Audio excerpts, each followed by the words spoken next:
Agama tertua nomor 2 di dunia. Kawan-kawan, di video yang sudah lewat kita telah membahas agama tertua nomor 1 di dunia. Nah, sekarang kawan-kawan kita akan membahas agama nomor 2. Kalau agama tertua itu adalah Yahudi, nah agama nomor 2 itu adalah Zoroaster, kawan-kawan. Apakah kawan-kawan familiar dengan agama Zoroaster?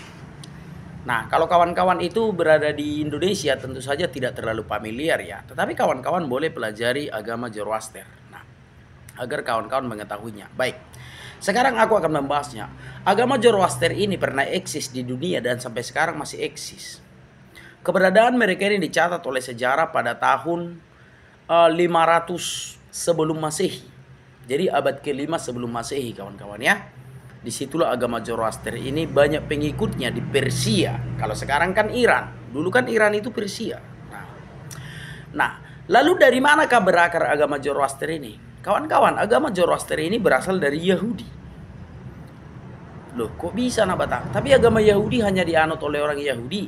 Kenapa orang-orang Persia menganut Zoroaster? Nah, begini ceritanya. Jadi, pada kerajaan Persia, orang-orang Yahudi itu dibawa dari Yerusalem ke pembuangan ke Persia. Sudah, mereka di situ diperbudak, mereka di situ dibuat sebagai pembantu segala macam, pekerja kebun dan lain-lain.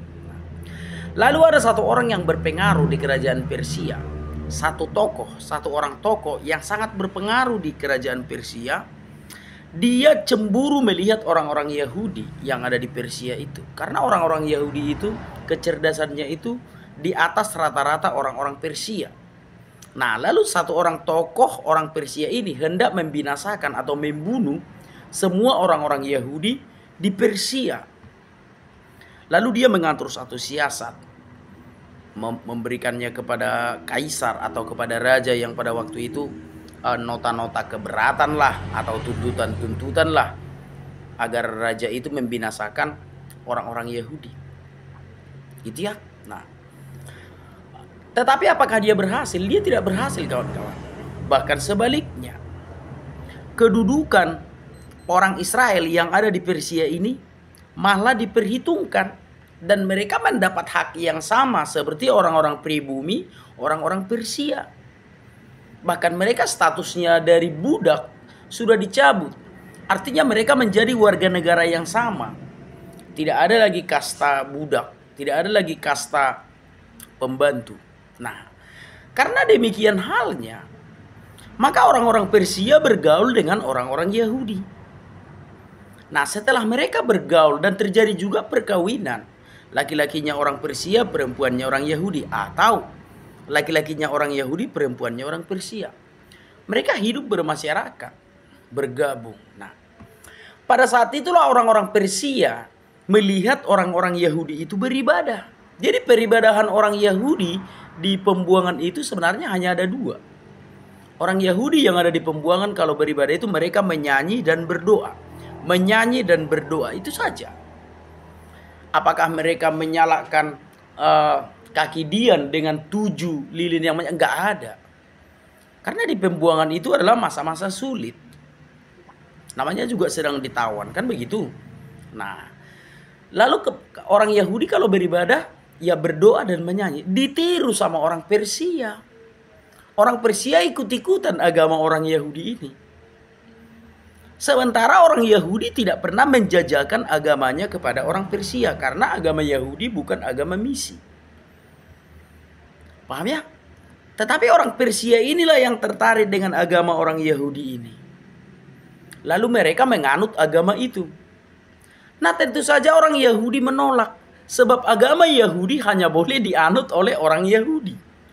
Tetapi kalau mereka bukan keturunan Yahudi, maka mereka tidak boleh menganut agama itu.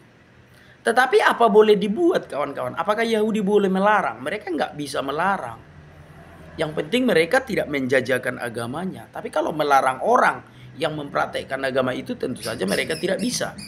Karena status mereka pun di Persia adalah imigran lah. Katakanlah imigran ya. Janganlah budak karena status budak sudah dicabut.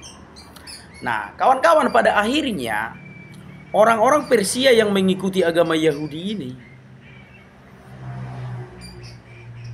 melakukan peribadahan seperti yang dilakukan Yahudi, bernyanyi dan berdoa. Bernyanyi dan berdoa. Di samping itu mereka juga menanyakan kepada orang Yahudi tentang konsep agama Yahudi. Tetapi tentu saja orang Yahudi tidak akan menceritakannya secara detail. Karena kan tidak ada gunanya bagi orang Yahudi. Tidak ada gunanya bagi orang Yahudi untuk menceritakan secara detail konsep keyakinannya kepada orang Persia.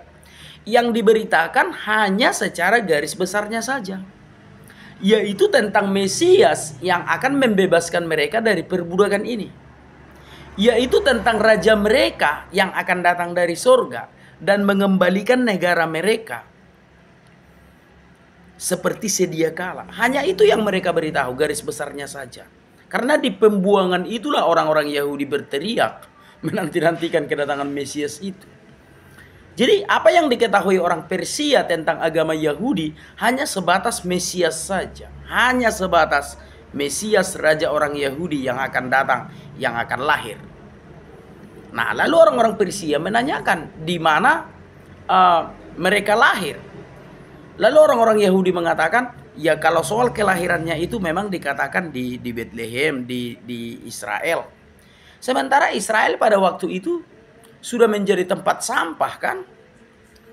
Artinya tidak ada lagi peradaban, tidak ada lagi orang yang hidup di Yerusalem, di Israel dan segala macam. Karena kan sudah dibakar oleh Sisak raja Mesir. Kan begitu. Nah, jadi tidak mungkin Mesias itu lahir di Israel. Tetapi mereka percaya bahwa Mesias itu akan datang.